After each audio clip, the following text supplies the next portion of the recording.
Hi, everyone. This is Joshua Hoffman, and welcome to another episode of the Masters in Marketing Agency podcast, where we deconstruct the why and how agency owners found their success and discuss a few things they learned along the way. Today, I have Courtney Wasserburger, the CEO and president of Right Left Agency, a results-driven digital marketing agency that optimizes ROI for clients through a unique combination of warm, fuzzy creativity and cold, hard data analysis. Welcome, Courtney. Thank you. Thank you for having me. And so I want to start off with your LinkedIn mentions that you went from, we're jumping right into it, mentions that you went from an account manager to president in 4 years. So I need to dive into that story. Can you tell us a little bit more? Yeah. So I have a kind of a unique situation where I joined this agency when I was very, very young. I was probably one of the first account managers. I joined within a year of it starting. And so we were very, very small. And I just happened to be able to help the agency grow. And as we grew, positions kind of opened up and we created them so that I was able to move up into the position I am now. So we went from just having a couple of employees when I first started to now we have 15. So I was just a little bit lucky when I joined the agency and was given a lot of opportunity for growth. And I really took that seriously. And I really committed to it because I realized how much I enjoyed what the agency is and what we kind of stand for. And so I just wanted to make sure I took as much advantage of that as possible. And it worked out really well. Were you there the whole time, or did you end up leaving and coming back? And what did that look like? No, yeah, I stayed the whole time. So I've kind of really been committed to Right Left Agency for the majority of my career. So when I first started, I was just doing, even before I was an account manager, I was doing freelance work for the agency. And I really loved the work-life balance and that we were fully remote and we were getting to do a lot of really cool stuff and being really scrappy. And I really liked that. So I was able to just dig in and luckily our founder, Alex, gave me a lot of power to kind of make it whatever I wanted to make it. And so that's how we kind of grew up. I don't think you're going to like this question, but that probably scared you more than it probably should. What do you honestly think made you better than the rest? And then allowed you to move up to that point, to being president. I don't think that I was better than the rest. I think that the agency, the way that our founder, Alex, really set up the agency just really worked well with my working style. So I really care about systems and structure and automation and setting things up so that we can be really efficient. And that's really how Alex envisioned the agency, was that it would give people like her and like me an opportunity to do really good work, but not have it be all consuming.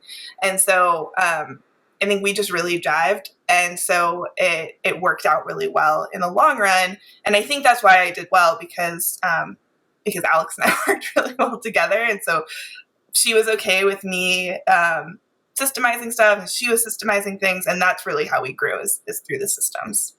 So do you think you kind of already had those skills and it puzzle pieced well into this? Or do you think that you kind of identified that this is how the company works, this is how Alex works? Let me try to change my current skills into fitting that. No, I think I've always been this way. I've always been extremely structured, very systems driven, very structure driven. And so, which was a challenge, I think, in previous jobs where there was just a lack of structure or they didn't respond well to, me wanting to put in structure. Hey, this could be a lot easier if we did X, Y, and Z and we did it all the time consistently. And so it was a lot of kismet, I think, that I met Alex when I did. And then what Right Left Agency became.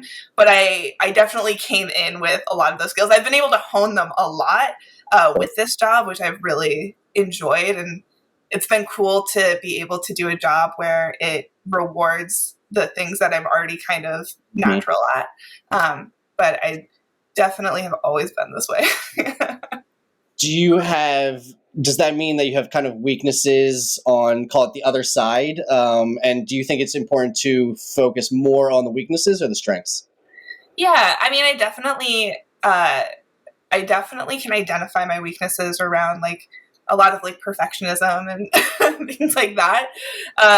And have found that as we grow the team, it's been a really good mix of like pulling in people who kind of balance us out, balance me out, and Totally. the people that do the best tend to have like one they understand and respect the structure and the systems of right left because they understand like the overall value of it, but they also bring in that a lot of value that I just can't provide because I'm, I can be too black and white with things sometimes. So it's about like kind of like growing the team in a way that balances everybody and has like a really strong dynamic. Well, I think honestly, the firm name literally spells that out. Like being right and left brain, I assume that's where it comes from. Obviously, the analytical and creative side.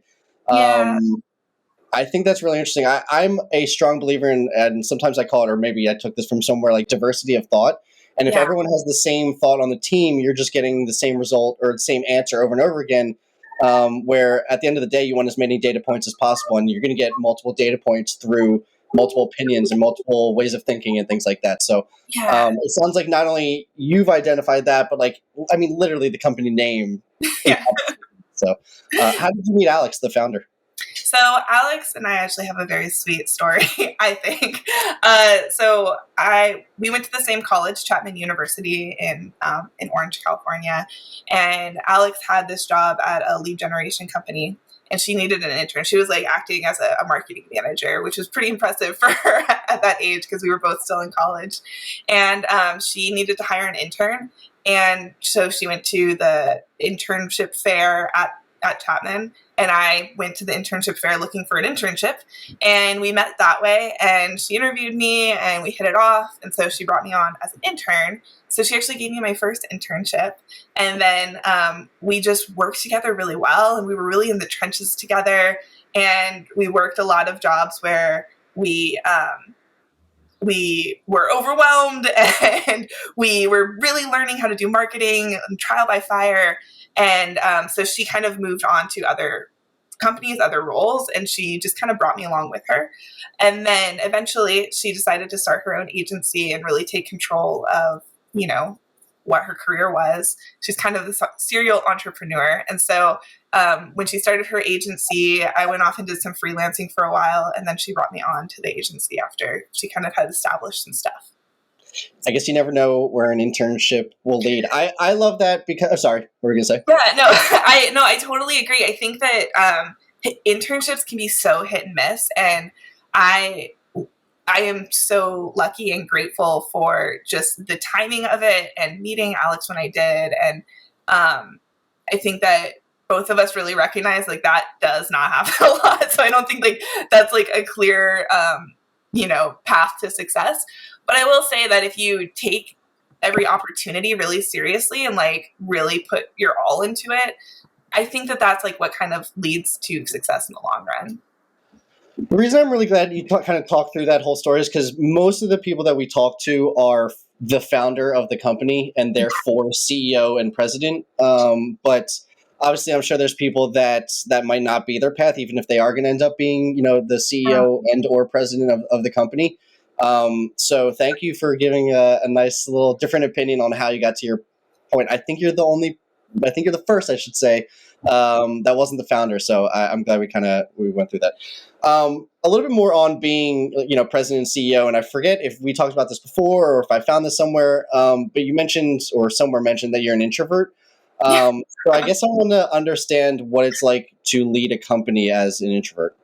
Yeah, I mean, it's not as hard as it might seem, I guess. I think that I really enjoy individual personal relationships. Like I enjoy getting on calls and like really digging into people one-on-one. I think in group settings, like when I'm out networking, like that's where it gets a little bit overwhelming sometimes.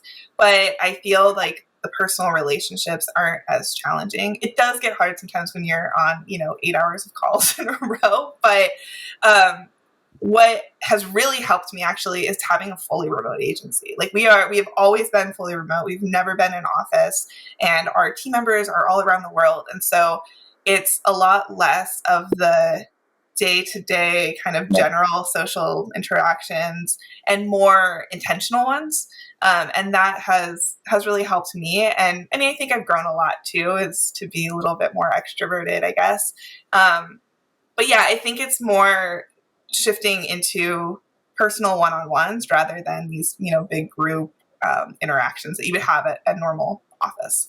Yeah, I'm an extrovert, and at first I thought that I loved, I think everyone loves the idea of working from home. But I actually realized that like I started for the first time getting my like 2 o'clock tiredness because I don't have that energy boost of talking. Like to me, talking to people in person or in groups or something like that, where I think actually video calls can be more, even for an extrovert, sometimes draining.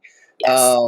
Then especially if you have, I think there's like studies behind this, but especially if you have your camera open and you're looking at yourself, I think that actually makes it even more tiring.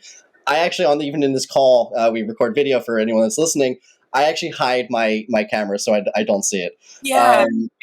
So I totally hear you on that. Last question on this. Do you have any kind of like best practices for how, making sure that you're keeping your energy or something through, whether it's a networking event or something that does typically drain your energy? Do you have any kind of like best practices or anything? Yeah, I mean, I always just make sure I give myself buffer time. And I think a big part of like understanding your own personal energy levels and like what affects them is really important, and like respecting that. Mm-hmm. So when I first started, I started doing a lot more networking in the last few months. And at first I was like, I'm just going to go to every single event. And like, I was like, I'm really going to go for it, because I think that you should always like fully commit to things. And I realized that it was making me worse at everything, because I was so exhausted after, going and talking to a bunch of strangers in a loud space for 2 hours. And so I identified a few of like the most effective things. And I was like, okay, I'm just going to focus on those things, and then give myself, a half an hour before and a half an hour after to just like chill, like sit quietly, whether that's just like driving in my car or whatever. Because if you're spreading yourself too thin and your energy is low, I think then it starts impacting your team members, and it impacts like the, introductions you're having, your first impressions with people. And so I really had to like slow that down and address that. I would just quickly say sleep, I think, is also the same. People think that they have to like power through and not sleep as much and work and wake up early and all that kind of stuff. And my phone happily told me that I've got 8 hours of sleep my last 5 days, and I can tell you that I've had so much more energy. So I would add that to it as well. No, I totally agree. I'm a big believer in like getting your full 8 hours of sleep, and like catching up on sleep, and knowing that you're going to be so much more productive. I think there have been times in my life where I've been like, oh, I'm just going to push through and I'm going to work till midnight. And Exactly. the work is getting done. But then I've started finding that like, okay, if I just like, is it going to make a difference if I get it done tonight or at first thing tomorrow morning? And I find that I'm way more productive, get a lot more done if I just do it fresh in the morning. I'm a morning person though, so there's that. Amen. I'm getting better at being an early morning person, but I agree. Like, it's just, whether it's that whole like decision science that you can make, you have like a certain amount of decisions you can make throughout the day, and then it tapers off. Whatever it is, the mornings are just, I hear you. Yeah. Taking a step back, can you tell us just a little bit more about the agency? Yeah, so like I said, we're fully remote. We have team members all over the world, from New Zealand to India, the Philippines, the UK. Like, we have team members who just travel around. Right now we have a couple in South America. And so we're fully remote. We're also full service. So we do just about anything online. So Facebook ads, Google ads, we build websites, do SEO, email marketing. We have a really strong email marketing person, and a really killer creative team. And so the way that we kind of came to that is that we really started with ads. We focused on Facebook ads and Google ads, and we're making all these Facebook ads and Google ads. We had all these clients. It was really great. But the challenge was that you can run an incredible campaign on for online ads. But if you don't have a really good website, a good email marketing flow, you don't have like the funnel set up, it really doesn't do actually that much for the client. And so we started to think, okay, we need to find specialists and experts in each of these like major service areas. So that way we can support a client fully. So we have like some of the smartest people that I know working on our team. We have like a specialist for each area, and then they collaborate to create like the marketing strategy and keep everything moving. So yeah, that's kind of like a general overview. Yeah, no, that was great. When was there like a certain point that you guys realized that, okay, we're doing ads, but we need to expand our services? Because I'll let you answer that actually. Yeah. I mean, I think that a lot of it came very naturally because clients, I mean, I'm sure that any agency owner will attest to this. Clients will ask you for stuff that you may not do. So we got into these situations where we would be running their ads and we'd be like, yeah, man, like your website, it's not conversion optimized. Like that's the problem. They're like, oh, well, can you fix it? can you do that for us? Or, they'll come to us and say, hey, like we think that we need email marketing. And anytime a client comes to us and says, hey, like, can you do this? If we don't know how to do it, if it's something within our like general realm, like we will figure it out. I think it's the figure it outness that has really helped us grow. And it's really like guided us into like our, like where we are, like what we have, because clients will ask for what they need and then it's your job to provide. So that's really what drove what service. It's not like we were like, you know what, let's do email marketing and then go find email marketing clients. The clients were already there and then we're like, let's support them with email, Do you guys, there's kind of two parts to this question then. Do you guys hire any contractors for that type of work? And if the better question is, how do you decide when you're going to hire someone full-time versus being a contractor? Yeah, that is an excellent question. And it is like, I think the best way to grow an agency actually is in kind of the answer to this question, really. So most of our team members, most of like our full-time or part-time team members started out as contractors. So we were a big believer in looking all over the world for the best talent possible. And so anytime we had a project or we knew like, okay, like Facebook ads or Google ads, like, yes, I can run the Facebook ads or Google ads, but I need support. I need help. So we went out and we tried to find contractors through Upwork or Fiverr or whatever. And ultimately, like I was running the ads, but we were bringing in different people to kind of help support and project work, just all project work, seeing what they could do, seeing how they worked within Right Left, seeing how they interacted with other team members. And then whenever one would actually like stick and they were getting it, they were understanding, they were really reliable, their work was really good, that's when we would say, hey, like we've been working together for a few months, you've done some good projects for us, we really like working with you, would you be open to a retainer or like an actual position here? And that's, I mean, like literally our entire team is made up of people who started as a project and doing contract work, and then we kind of like won them over and told them to come on to retainer. So that's how we've always approached hiring. Genius. Because obviously, it's lower risk, both for money wise and competency, or, just can they do this wise? And then I guess you then build the track record as opposed to just hiring them right away. Yeah, no, that's incredibly smart. Any kind of like best practices or tips for hiring and finding that right person? Yeah, I'll stop there. Hiring is so hard. It's so challenging. And I think it's become more challenging over the years after the pandemic. I think people had like a real come to Jesus moment with themselves with what do I want? What do I want my workspace to be? And what kind of skills do I have to offer? And so it's definitely become more challenging because I think people are moving around a lot in roles. So I would say that not everybody can work for a Right Left agency. And you should think of this as like your agency is like, yes, you want your culture to be really opening and inclusive, which is something that we really strive for, but not everybody can work remote. Like you said, like some people just want to work in an office, and that's okay. Some people, the corporate grind is not for them. And we're like the least corporate company you can work for. But if you find that like, I don't want to answer emails all day, you know, I might have all of these incredible skills and I might be really good and have like an eye for, you know, something. But I don't want to do all of the, you know, sit at a computer for a couple hours a day. And that's okay. And so I think that when we are hiring people, we're not only looking for skills, we're looking for personality fit. We're looking for something that is like fulfilling for both us and the employee or the team member. And being really understanding and open about, hey, like, if you're not seeing this as a long-term fit, like, let us know early. Like, we'll try to move things around and see if there's a good role. But if there's not, please tell us soon so we can like figure that out. I will say that our most success has really come from starting people on projects and then confirming that they like the culture, they like working with us, we like working with them, they do good work, and knowing that they want to pursue better, they want to pursue excellence, and they really care about the thing that they're doing.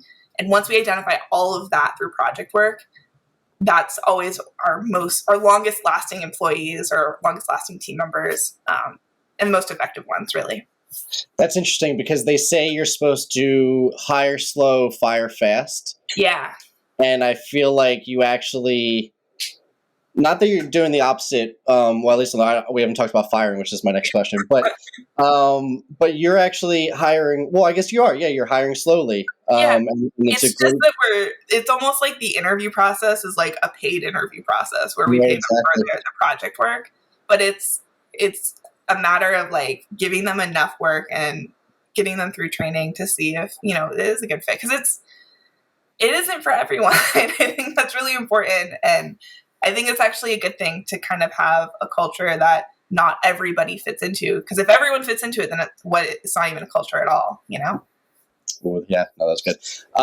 Yeah, okay. So I do want to ask: have you guys had like a bad hire? And the real question behind that is like, what did you learn that you won't, that you'll identify in the future, you won't do again, or whatever? Yeah, so I think all of our, I wouldn't say that we had bad hires. I have a deep love and appreciation for everyone that we've worked for, so I want to be clear about that.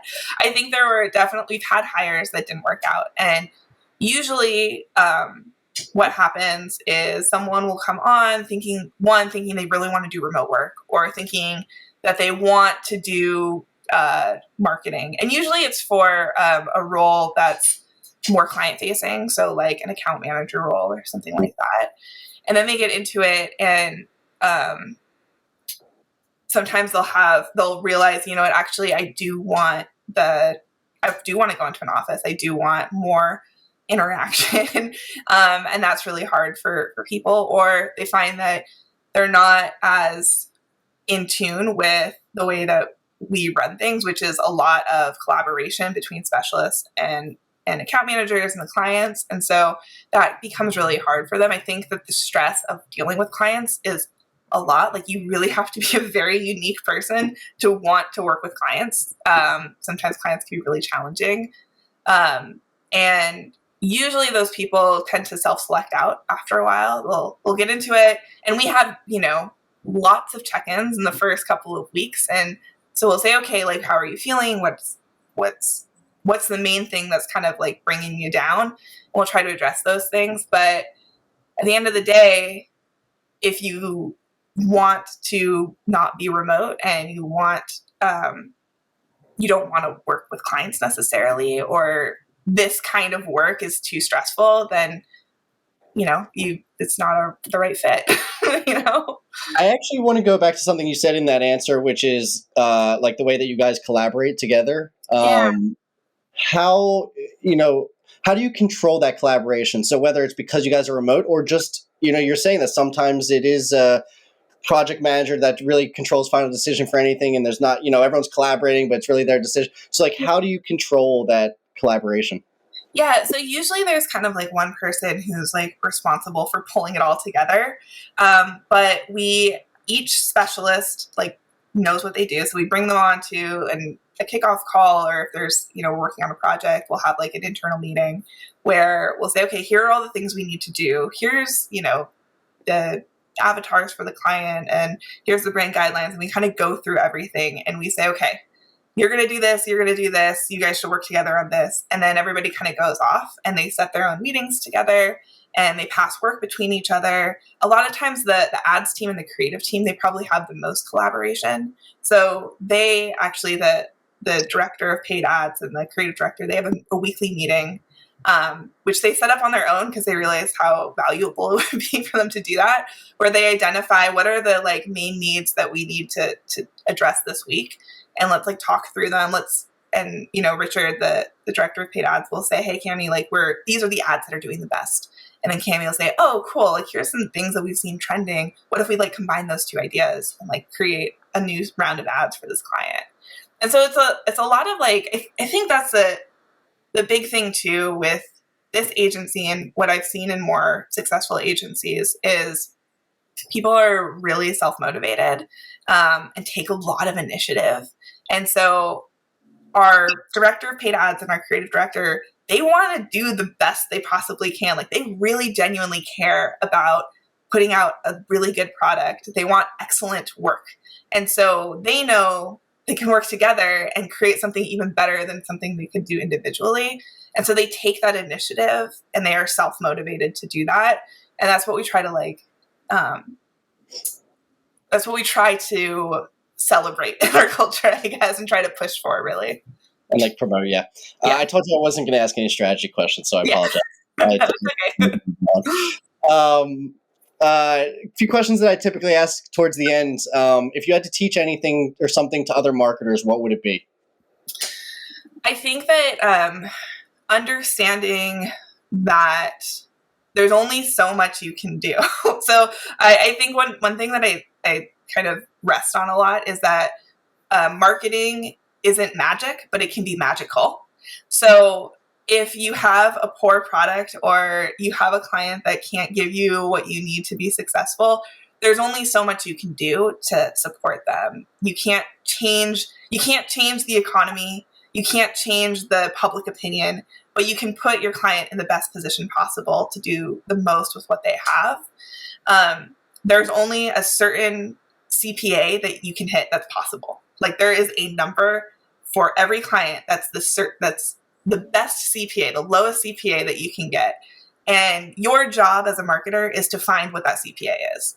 And then let the client decide if that's low enough or not. And so I think at the beginning of my career and as an agency, we used to really, really be stressed out and so obsessed with getting these insane results for clients because they needed a 10 ROAS or something. And so we would be working so hard and we'd be so stressed out about it. And then we kind of realized, like, is this even possible?